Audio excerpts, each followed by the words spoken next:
Donc, Ésaïe 55, verset 8, il dit ceci.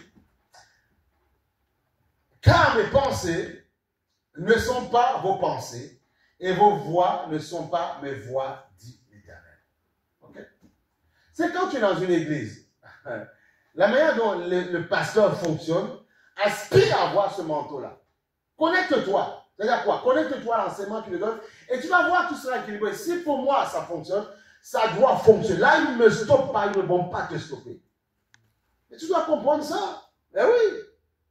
Mais oui. Je sais qu'il y a une horde de démons partout.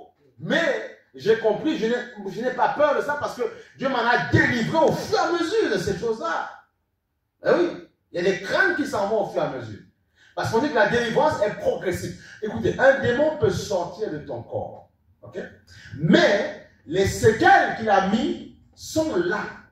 Voilà pourquoi beaucoup ils se trompent quand on lui dit ceci. Ouais, mais parce qu'on a dit, quand on reçoit Christ, tout est devenu nouveau, toutes choses sont nouvelles. C'est un point de contact. Jésus a chassé l'homme fort qui maîtrisait ta maison, okay? Qui t'empêchait d'avancer. Il a chassé l'homme fort. Okay? Maintenant, l'homme fort, on l'a mis dehors, mais il se trouve qu'il a encore des objets à l'intérieur, comme parfois les squatteurs. Quand on les squatte, ils sortent de la maison, mais il y a des objets, il y a des choses qu'ils ont mis. Il va falloir qu'on nettoie, qu'on met la peinture. Parfois, ils ont gâté les prix, on voit parfois des documentaires. Donc, il faut nettoyer les effets. L'homme fort, le squatteur sort de la maison, c'est une chose. Mais est-ce que tu peux louer la même maison? Non, dans l'état. Non, il faut faire des travaux. Voilà.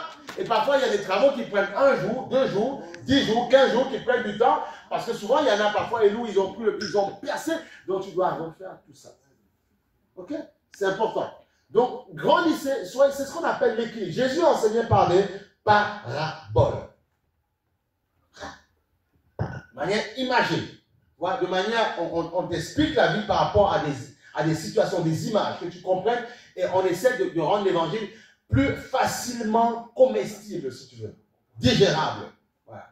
C'est important. Donc c'est pour ça qu'il faut comprendre. De la même manière qu'un squatteur, quand tu le chasses, les flics viennent, ils chassent le squatteur. Bon, il y a la trêve hivernale, ça encore c'est une grâce de Dieu, mais bon, même par contre le propriétaire c'est compliqué pour lui. Mais tu vois, mais du moins que quand il sort, le propriétaire à nouveau dit, waouh, quel dégât dans la maison. Il faut nettoyer, travailler, parfois il faut comment on appelle ça, il faut désaffecter, il faut déterrer, il faut nettoyer, il faut repeindre, il faut refaire le papier peint. Donc c'est la même chose. Parfois Dieu, un démon sort. Parfois, on dit bien même qu'il rôde encore, tu vois, mais il sort, mais même s'il ne revient pas parce que tu pries, mais il y a des choses que tu verras, d'année en année, ça va partir. C'est pour ça que il y a parfois dans ta vie, il y a un type de délivrance, des choses, des peurs qui vont partir au fur et à mesure. Ça ne va pas t'empêcher de servir Dieu, mais il y a des choses qui vont rester.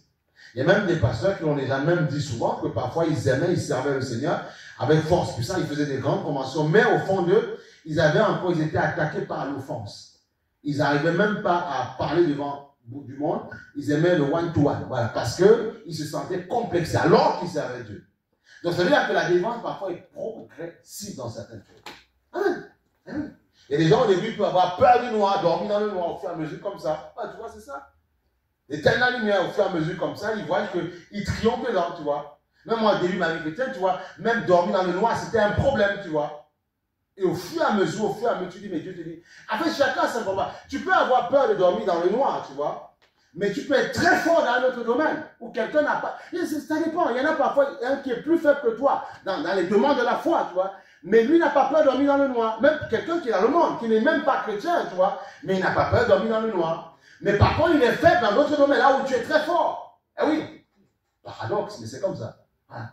Et au fur et à mesure, chacun dans ses craintes, au fur et à mesure, parce que tu es sincère, Dieu va t'en délivrer. Et l'ennemi le sait, il voit comment on fond, il dit, ah, il est faible là, je sais ce que j'avais mis dans sa vie, comme ça, et je vais l'attaquer dans ce domaine. Malgré qu'après tu lèves, tu comptes direct. Parfois, je prie avec audace, autorité. On les charge, tous les délivrances. Mais parfois, dormir dans le noir, c'était un problème pour moi. Ah oui. Pourtant, je priais, pourtant, je les chassais, pourtant, je me guéris. Voilà. Donc, c'est pour ça que quand parfois les gens disent, oui, mais Dieu m'a déjà montré. Non, attention, il faut être très humble, parce qu'il y a quand même des situations dans ta vie où parfois, il faut, où Dieu va laisser. C'est Dieu qui permet ça. Pour que justement, même si tu te sens très fort, il y a un domaine où tu as un talon d'Achille. Un domaine où justement, tu vas marcher avec une béquille. On voit que même Jacob avait une béquille. quand elle a été frappée, tu vois. Donc, parce que ça va te pousser à aller chercher Dieu. Mais même après avoir vaincu, ça va dire, non, c'est bon, non. Il y aura toujours des choses parfois qui vont, tu vois, secouer un peu ta vie.